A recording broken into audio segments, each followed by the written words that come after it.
Hi there, I'm Matt Keene. Thanks for visiting Creating a Future We Want, the Our Learning series, where I chat just a little bit about what we're learning in our family. I'm the lead facilitator in the education of our two daughters who are 5 and 8, 5 and 9. They never watch these anyway. So, we're talking about knowledge right now, understanding knowledge. Kind of meta, I guess. But critical. I mean, when I was in school, I was in a situation where, like, I think most people in the class, where the person in front knew everything and I knew very little to nothing, or that was the assumption. I was the empty pot. I was the empty vessel on the desk that the instructor, in a sense, was to fill up with knowledge they had, and then send me on my way at the end of the day or the end of the year. Okay. Well, our work doesn't really look like that, or I try not for it to, and when I get signals that it does, I get really irritated and anxious.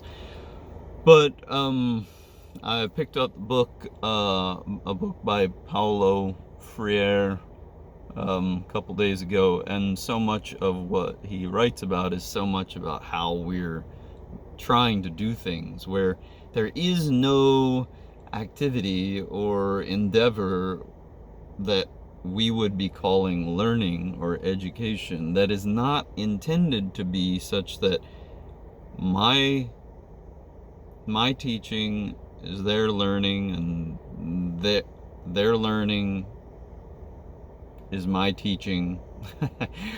Whenever they're learning, I must be learning. Whenever I'm teaching, they are also teaching. And it would be also happening within myself. Like, as I'm teaching, I'm learning. As I'm learning, I'm teaching.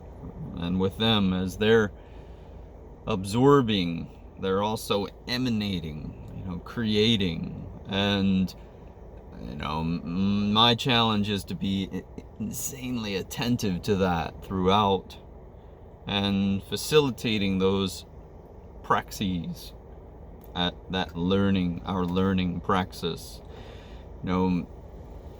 Part of what we talk about a bit is like a lot of the questions we might ask about knowledge or a body of knowledge, the things that we're learning about. Like, so, let's say we're holding like a book about anatomy, asking questions like, when was this knowledge created? Who created it? Why did they create it? How are they created? What are the incentives for it looking the way it does, or it being created in the way it was? What were the incentives then? What are the incentives now for having this knowledge, to use this knowledge? What was the significance of it at the time it was created?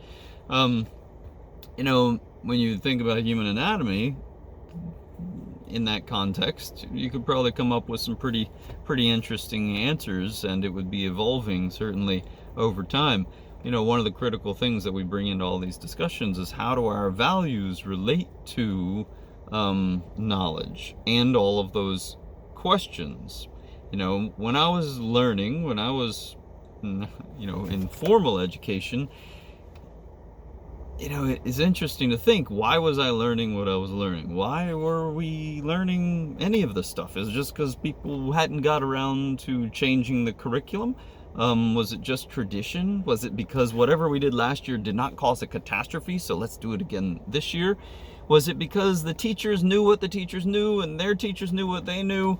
Or was it due to national priorities, or geopolitics, or race to become a superpower, or to build as many computers as possible?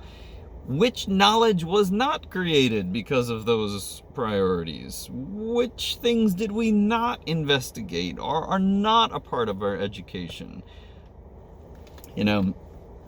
We're building these bricks of knowledge. I've heard this metaphor before, these bricks They may be solid bits of knowledge here, solid, like, but this we know.